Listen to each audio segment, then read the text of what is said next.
सोमनाथ ये सिर्फ एक मंदिर का नाम नहीं है। ये एक ऐसी प्रतीक की कहानी है जो बार बार टूटा, लेकिन हर बार और ज्यादा मजबूती के साथ फिर से खड़ा हुआ। ये कहानी है आस्था की, हमलों की, विनाश की और फिर हर बार उठ खड़े होने की।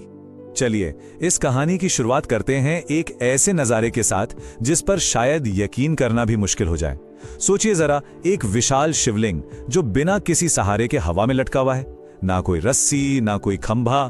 तो सवाल यह है कि ये कोई चमत्कार था या फिर हमारे प्राचीन भारत का कोई ऐसा विज्ञान जो हम आज भूल चुके हैं।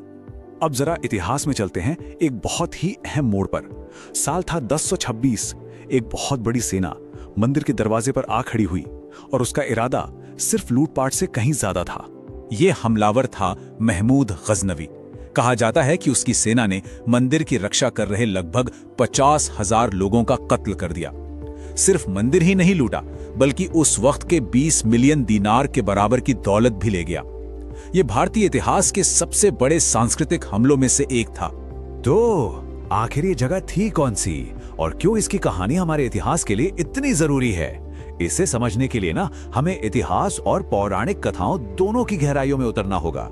तो सबसे पहले सोमनाथ इस नाम का मतलब क्या है? इसका मतलब है चंद्रमा का स्वामी।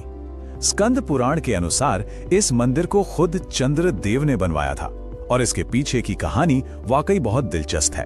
तो कहानी कुछ ऐसी है कि चंद्रदेव की शादी राजा दक्ष की 27 बेटियों से हुई थी, लेकिन उनका दिल तो बस एक ही पत्नी रोहिणी पर था। इस बात से नाराज होकर राजा दक्ष ने उन्हें अपनी सारी चमक खो देने का श्राप दे दिया। अपनी रोशनी वापस पाने के लिए चंद्रदेव ने प्रभास पाटन में भगवान शिव की तपस्या की। शिवजी खुश हुए और उन्हें श्राप से आंशिक मुक्ति दी। पता है, यही वजह है कि आज भी हम देखते हैं कि चांद कृष्ण पक्ष में घटता है और शुक्ल पक्ष में फिर बढ़ता है। और इसी एहसान के बदले चंद्रदेव ने सोने से पहला सोमनाथ मंदिर बनवाया। और ये सिर्फ एक बार की बात नहीं है। पुराणों की माने तो इस मंदिर को हर युग में दोबारा बनाया गया। सत्ययुग में सोने का, त्रेता युग में चांदी का और द्वापर युग में खुद भगवान कृष्ण ने इसे चंदन की लकड़ी से बनवाया था। मतलब ये जगह हमेशा से ही कितनी महत्वपूर्ण रही होगी। लेकिन सोमनाथ की कहानी सिर्फ पौराणिक कथाओं और आस्था तक ही सीमित नहीं है। इस मंदिर से जुड़े कुछ ऐसे रहस्य हैं जिन्होंने सदियों से इतिहासकारों और वैज्ञानिकों दोनों को हैरान किया हुआ है। और सबसे बड़ा रहस्य वही हवा में तैरता हुआ शिवलिंग। तो इस रहस्य के पीछे दो थियरीज सामने आती हैं। एक तो है पौराणिक कहानी, जिसके मुताबिक भगवान कृष्ण ने स्यमंतक मणि को शिवलिंग के अंदर रख दिया था और उसी मणि की शक्ति से वो हवा में रहता था। और दूसरी थियरी है पूरी तरह से वैज्ञानिक। वो कहती है कि यह मैग्नेटिक लेविटेशन था।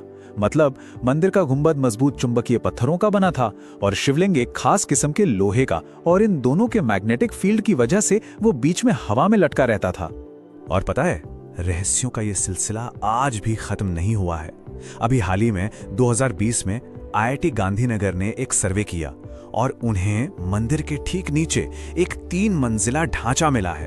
तो क्या ये उन्हीं पुराने मंदिरों के हिस्से हो सकते हैं जिनकी बात पुराणों में होती है? ये सवाल आज भी एक रहस्य है। मंदिर की यही शोहरत, इसकी बेशुमार दौलत, यही इसकी दुश्मन भी बन गई। सदियों तक हमलावर इसे निशाना बनाते रहे। अब हम इतिहास के उस काले दौर में वापस चलते हैं जहां तबाही का एक लंबा सिलसिला शुरू हुआ। गजनवी पहला था, लेकिन आखिरी नहीं। उसके बाद भी हमलों का सिलसिला कभी रुका ही नहीं। अलाउद्दीन खिलजी की सेना, फिर जफर खां, महमूद बेगड़ा और आखिर में मुगल बादशाह औरंगजेब। एक के बाद एक सबने इस पवित्र जगह को बार बार तोड़ने की कोशिश की, लेकिन हर तबाही का जवाब हमेशा हिम्मत से दिया गया। 1299 की बात है, जब खिलजी की सेना ने हमला किया तो सिर्फ 16 साल का एक राजपूत योद्धा था, हमीरजी गोहिल। उन्होंने लड़ते लड़ते अपनी जान दे दी और उनकी उस बहादुरी को आज भी याद किया जाता है। मंदिर का झंडा फहराने से पहले आज भी उसे उनके स्मारक पर ले जाकर सम्मान दिया जाता है। सदियों तक टूटने के बाद आखिरकार भारत की आजादी के साथ सोमनाथ के लिए एक नया सवेरा हुआ।